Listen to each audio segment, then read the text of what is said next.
Bismillahirrahmanirrahim. Assalamualaikum warahmatullahi wabarakatuh. Alhamdulillah wassalatu wassalamu ala rasulillah wa ala alihi wa sahbihi wa man wala, amma ba'd. Para jemaah sekalian, kaum muslimin yang semoga kita semua dirahmati oleh Allah Subhanahu wa taala. Dalam pertemuan yang ke-11 ini insyaallah saya akan menyampaikan kembali nasihat terkhusus bagi teman-teman saya, guru-guru saya, para ustadz salafi, terkait seringnya kita salah paham tentang apa itu tahlilan. Para jemaah, kebanyakan para ustadz salafi memahami bahwa tahlilan itu adalah kumpul-kumpul dan makan-makan di rumah duka. Titik beratnya tentang kumpul-kumpul dan makan-makan di rumah duka. Padahal para jemaah, tahlilan bukan itu. Tahlilan itu adalah kirim pahala. Bahasa Arabnya tahlilan itu ihda'us sawab, mengirim pahala. Yang mana mengirim pahala ini justru sepakat mayoritas ulama ahlus sunnah salafi, mayoritas sepakat bahwa segala amal kebaikan, bacaan Al-Quran dan yang lainnya, pahalanya bisa dikirim kepada keluarga yang sudah meninggal. Ini mayoritas, jumhur. Sebagian kecil yang mengatakan tidak sampai, dan ini pendapat yang lemah. Yang benar adalah bacaan Al-Quran, bacaan zikir-zikir dan yang lainnya, pahalanya bisa dikirim kepada orang yang meninggal dunia. Nah, akibat gagal paham atau salah memahami definisi tahlilan ini, akhirnya para ustadz salafi salah pula dalam memahami berbagai ucapan para ulama ketika mereka memakruhkan kumpul-kumpul di rumah duka. Di antaranya ucapan Imam Asy-Syafi'i. Sangat banyak ustadz salafi gagal paham yang sangat parah. Di dalam kitab Al-Um, Imam Asy-Syafi'i mengatakan, wa akrahul ma'tama wa hiyal jama'atu wa illam yakun lahum bukaun fa inna dzalika yujaddidul huzna wa yukalliful mu'nata. Kata Imam Asy-Syafi'i, dan aku memakruhkan al-ma'tam, yaitu kumpul-kumpul di rumah duka walaupun mereka tidak menangis, karena hal itu bisa memperbaharui kesedihan dan bisa membebani keluarga ahli musibah. Para jemaah yang semoga kita semua dirahmati oleh Allah, apa yang dimaksud Imam Syafi'i? Jelas sekali beliau mengatakan akrahu, aku tidak suka, aku makruhkan. Beliau memakruhkan al-ma'tam. Al-ma'tam itu kumpul-kumpul di rumah duka. Dijelaskan oleh Imam An-Nawawi dalam kitab beliau Al-Majmu' Syarhul Muhadzab. Apa yang dimaksud al-jamaah oleh Imam Asy-Syafi'i? Qalu, para ulama Syafi'i mengatakan, ya'ni bil julusi laha ayyajtami'a ahlul mayyiti fi baitin wa yaqsudahum man arada ta'ziyata. Kata Imam An-Nawawi, para ulama Syafi'i mengatakan yang dimaksud duduk-duduk yang dimakruhkan tadi adalah ahli mayit, keluarga mayit kumpul di rumah. Kemudian orang kumpul di rumah agar orang yang ingin takziah bisa menemui mereka. Para jemaah, jadi kumpul keluarga mayit, anak-anaknya kumpul semua di satu tempat menunggu kalau ada orang mau takziah. Ini akrahu. Imam Syafi'i mengatakan aku tidak suka, makruh. Para jemaah, namun ustadz salafi sering gagal paham yang sangat parah. Sebagian ustadz salafi mengatakan wa akrahul ma'tam, maksud Imam Syafi'i wa akrahul ma'tam artinya dan aku mengharamkan tahlilan. La ilaha illallah. Ini ustadz ngerti bahasa Arab atau tidak? Pernah belajar membaca penjelasan ulama atau tidak? Kok bisa ucapan Imam Syafi'i akrahul ma'tam diartikan aku mengharamkan tahlilan? Di sini ada dua kebohongan yang sangat besar para jemaah, walau tidak sengaja berbohong. Terlalu semangat akhirnya berdusta. Imam Syafi'i mengatakan akrahu, aku tidak suka, bukan haram. Memang bisa diartikan haram kalau ada indikasi yang sangat kuat, dan di sini kebalikannya, indikasi menunjukkan maksud Imam Syafi'i makruh. Apa indikasinya? Lihat kata beliau, fa inna dzalika yujaddidul huzna. Karena kumpul-kumpul itu bisa menyebabkan jadi baru lagi kesedihannya, jadi sedih lagi. Itu alasan Imam Syafi'i memakruhkan. Para jemaah, meninggal keluarga kita, kita sedih, menangis, tidak meratap, dan itu boleh. Terus malamnya kita nangis lagi, apa itu haram? Hanya orang bodoh yang tak kenal agama mengatakan haram. Tidak haram para jemaah. Sedih berulang itu tidak haram, namun tidak baik. Kenapa sedih-sedih terus? Kan tidak baik. Itu yang dimaksud makruh. Maka Imam Syafi'i mengatakan akrahu, karena dikhawatirkan nanti sedih lagi. Padahal kalaupun sedih lagi tidak haram. Kenapa ustadz-ustadz salafi mengatakan haram? Akibat terlalu semangat menyalahkan orang. Akhirnya ilmu banyak tidak berfungsi sama sekali. Gelar LC, gelar-gelar yang lain. Senior di Salafi, sudah tua sejak dulu jadi ustadz, tak mengerti ucapan ulama. Akibat apa para jemaah? Pokoknya tahlilan harus sesat. Ini namanya hawa nafsu para jemaah. Kemudian sebagian ustadz kita mengatakan Imam Syafi'i saja menegaskan bahwa tahlilan itu bid'ah sesat. La ilaha illallah. Tidak pernah Imam Syafi'i mengatakan tahlilan itu bid'ah. Tidak pernah sama sekali. Kenapa antum mengatakan Imam Syafi'i mengatakan bid'ah? Ini kedustaan para jemaah. Walau antum tidak sengaja, antum telah menipu banyak salafiyin. Terus antum katakan Imam Syafi'i menganggap bahwa tahlilan itu bid'ah sesat. Sesat lagi. Imam Syafi'i tidak pernah mengatakan al-ma'tam itu dolalah. Nggak pernah. Antum artikan sesat. Luar biasa nih. Betul-betul kok para ustadz kita banyak menipu umat. Mohon maaf para jemaah. Saya bukan ingin merendahkan ustadz-ustadz salafi. Bukan ingin menjelek-jelekkan dakwah salafi. Namun saya merasa sedih. 25 tahun lebih ustadz salafi menyerang tahlilan dengan berbagai kesimpulan yang ngawur. Para jemaah, tidak pernah Imam Syafi'i mengatakan tahlilan. Kita bilang beliau mengatakan tahlilan. Di zaman Imam Syafi'i tidak ada tahlilan para jemaah. Mustahil beliau maksudkan ma'tam itu tahlilan, karena tidak ada. Kirim pahala ada, tapi kalau kirim pahala baca la ilaha illallah, la ilaha illallah, tidak ada di zaman Imam Syafi'i. Sehingga tidak mungkin beliau berbicara tentang tahlilan. Kemana akal sehat ustadz-ustadz kita ini? Para jemaah, mohon maaf. Janganlah berambisi sekali. Kaum muslimin bukan orang bodoh di Indonesia ini. Mereka orang berilmu, beramal dengan ilmu. Itu pendapat yang mereka yakini. Hargai. Akibatnya kan antum tidak menghargai, jadi banyak bohong antum. Berdosa berlipat-lipat jadinya para jemaah. Mohon maaf, perbaiki dakwah kita. Memalukan. Sebagian ustadz salafi mengatakan kalimat makruh, kalau di Salman Salaf maksudnya haram. Ini bodoh lagi nih, ini ustadz sudah LC. Banyaklah gelar-gelar ustadz salafi hebat. Kalau saya tidak ada gelar, ya. Namun alhamdulillah, sejak pertama dikenal salafi di Indonesia, saya sudah mondok di pondok salafi. Tahun 95, bahkan sebelumnya. Para jemaah yang dimuliakan oleh Allah.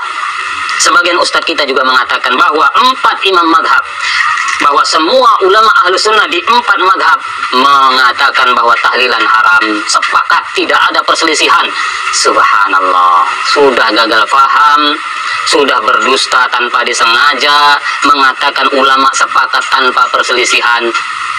Para jemaah, memalukan sekali. Sebenarnya para jemaah, orang kalau berbohong sekali 2 kali saja sudah tidak bisa didengar dan sudah tidak bisa dipercaya sebenarnya para jemaah. Sedangkan kita berulang kali gagal paham, berbohong tanpa sengaja. Walau tidak disengaja, tetap saja itu namanya dusta. Para jemaah yang dimuliakan oleh Allah, maka berhentilah terlalu semangat. Gali dulu, tambah wawasan kita. Kaum muslimin di Indonesia bukan orang bodoh. Mereka orang yang sangat mengerti ilmu. Mereka beramal dengan ilmu yang mereka miliki. Coba kaji. Coba tanyakan secara langsung apa dalil mereka, apa argumentasi mereka. Jangan buru-buru memponis dan menyesatkan. Para jemaah yang dimuliakan oleh Allah, Syekh Ibnu Baz dalam fatwa, kumpulan fatwa beliau pernah ditanya, ma ra'yu samahatikum fi man yajlisu bil manzili listiqbalil mu'izzin. Wahai Syekh, apa pendapat Anda seorang atau keluarga mayit duduk di rumahnya menunggu orang takziah datang? Inilah yang diingkari oleh Imam Syafi'i, al-ma'tam, yaitu keluarga ahli musibah kumpul di rumah. Ya, satu keluarga itu anak dari yang meninggal itu kumpul di rumah itu menunggu siapa yang datang takziah. Itu makruh. Itu yang dimakruhkan oleh semua ulama atau mayoritas ulama salaf. Makruh, bukan haram. Nah, Syekh bin Baz ditanya, apa hukumnya kalau di zaman ini itu dibuat? Kata beliau, la a'lamu ba'san, tidak mengapa. Kenapa? Dilanjutannya kata Syekh bin Baz, li'anna ta'ziyata sunnatun, karena ta'ziyah itu sunnah, wa istiqbalul mu'izzina mimma yu'inuhum ala ada'is sunnah. Sedangkan menyambut orang ta'ziyah termasuk membantu mereka mengamalkan sunnah. Dengan kita tunggu mereka datang, kita membantu mereka bisa ta'ziyah. Ta'ziyah itu sunnah. Para jemaah, kalaulah itu haram, mustahil Syekh bin Baz mengatakan tidak mengapa. Zaman sekarang memang itu sarananya. Mustahil kalau haram sampai hari kiamat pun haram. Karena bukan haram para jemaah, makruh. Syekh Asy-Syanqiti, muridnya Syekh bin Baz, ulama besar Saudi, anggota Hay'ah Kibarul Ulama, beliau juga mengatakan kalau dulu makruh, kalau sekarang tidak mengapa karena kondisinya berbeda. Syekh Asy-Syanqiti mengaitkan dengan kondisi. Di zaman itu sama sekali tidak diperlukan datang ke rumah duka, nggak perlu. Sudah jumpa di masjid, jumpa di jalan, jumpa di pasar, sampaikan takziah, selesai. Zaman sekarang berjauhan, sehingga perlu datang secara khusus, perlu duduk di situ. Maka itu sarana untuk bisa mengamalkan sunnah ta'ziyah, kata Syekh Ibnu Baz. Jadi para jemaah, yang diingkari, yang dikatakan makruh oleh mayoritas ulama salaf dulu sama sekali bukan tahlilan. Tidak ada di zaman itu, tidak dikenal istilah tahlilan. Tahlilan kirim pahala. Semua mayoritas ulama salaf dulu mengakui pahala bacaan bisa dikirim. Jadi itu tidak mereka ingkari sama sekali. Yang mereka ingkari takziah duduk di sana. Tidak ada istilah duduk di zaman itu. Berbeda zaman sekarang, perlu duduk, dari jauh datang, perlu istirahat di sana. Bahkan semua ustadz salafi, jamaah salafi, kalau ada yang meninggal, mesti duduk-duduk menunggu disolatkan dan dikuburkan. Itu yang justru dilarang di zaman itu, makruh. Jadi sama sekali bukan bicara tahlilan. Itu gagal paham yang pertama. Kemudian yang kedua, para jemaah, gagal paham juga. Sering ustadz-ustadz salafi mengatakan tahlilan itu tasyabbuh, menyerupai orang Hindu, orang kafir. Para jemaah, kalau yang menyampaikan ini orang yang baru masuk Islam, mungkin dia dulu Hindu atau dulu pendeta Hindu, wajar, belum mengerti orang itu apa itu tasyabbuh, wajar. Namun kalau ustadz, apalagi ustadz salafi yang katanya ilmiah, nggak ngerti tasyabbuh, ini memalukan sekali, para jemaah. Tasyabbuh itu bukan semua yang orang kafir buat kita nggak boleh buat, bukan begitu definisi tasyabbuh. Tasyabbuh itu adalah sesuatu yang khas orang kafir. Kalau kita buat, orang menduga, terbayang oleh orang yang melihat kita seperti mereka. Itu yang tasyabbuh khas. Syekh Al-Utsaimin dalam kumpulan fatwa beliau, fatwa Al-Liqa Al-Bab Al-Maftuh, beliau mengatakan at-tasyabbuhu bil kufari huwa anna al-insana yatazayya bi zayyihim fil libas aw fil kalam aw ma asbaha dhalik. Tasyabbuh dengan orang kafir yang dilarang adalah seseorang berpenampilan dengan penampilan khasnya orang kafir dalam hal pakaian atau dalam hal ucapan atau yang semisal itu. Bihaitsu di mana idza ra'ahu ar-ra'i yaqulu hada minal kufar. Di mana jika orang melihat dia, orang terbayang ini sepertinya orang kafir. Itu tasyabbuh yang dilarang. Ketika orang melihat kita terbayang, ini kayak Hindu. Nah, begitu. Nah, itu baru tasyabbuh. Para jemaah, ketika kaum muslimin kumpul tahlilan malam hari mengucapkan la ilaha illallah lewat seseorang, apakah ada orang melihat yang sedang tahlilan terbayang kayak Hindu ya? Ada. Hanya orang bodoh yang mengatakan ada. Tidak akan ada seorang pun dari umat Islam, bahkan manusia, ketika melihat orang tahlilan mengatakan, seperti Hindu. Nggak akan ada, para jemaah. Karena tidak ada khasnya di situ. Hanya sama dari sisi hari saja. Amalannya tidak ada kesamaan sama sekali, sehingga tidak tasyabbuh. Belum lagi dalil ya, nanti insya Allah di pertemuan yang akan datang kita bawakan dalil-dalil masalah 3 hari, 7 hari. Itu ada dalilnya, para jemaah, hari itu. Seandainya tidak ada pun dalil masalah penetapan hari, amalan yang bersifat umum boleh dikhususkan. Dan sudah saya bahas, boleh para jemaah mengkhususkan bacaan, boleh. Ada sahabat sangat suka baca surat Al-Ikhlas. Setiap sholat habis baca surat selalu ditutup dengan surat Al-Ikhlas. Kata ulama ini menunjukkan boleh mengkhususkan bacaan tertentu, boleh. Tahlilan boleh, silahkan baca apa saja. Untuk dikirim pahalanya boleh. Mengkhususkan waktu pun boleh. Hadis tentang sholat hari Sabtu, Nabi ke Masjid Quba, ulama sudah jelaskan boleh. Lah kaum muslimin memanfaatkan waktu hari berkabung 3 hari, dikirim pahala di saat itu hanya memanfaatkan momen. Para jemaah, intinya takziah itu, intinya tahlilan adalah kirim pahala.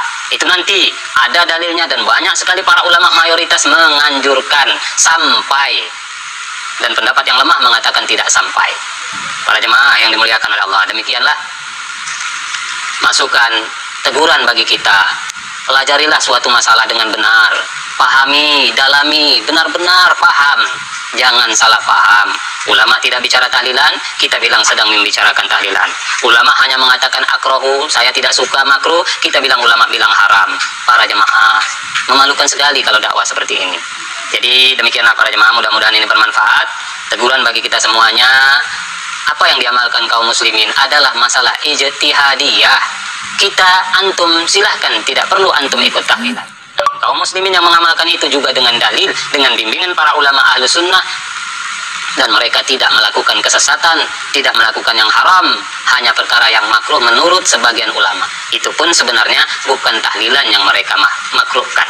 Allahu a'lam bishawab. Semoga ini menambah ilmu kita, menambah manfaat, dan semoga para ustadz salafi mau memperbaiki diri, tidak keras hati mempertahankan kesalahan, karena orang yang keras hati mempertahankan kesalahan adalah orang yang hanya mengikuti hawa nafsu. Allahu a'lam bishawab. Assalamualaikum warahmatullahi wabarakatuh.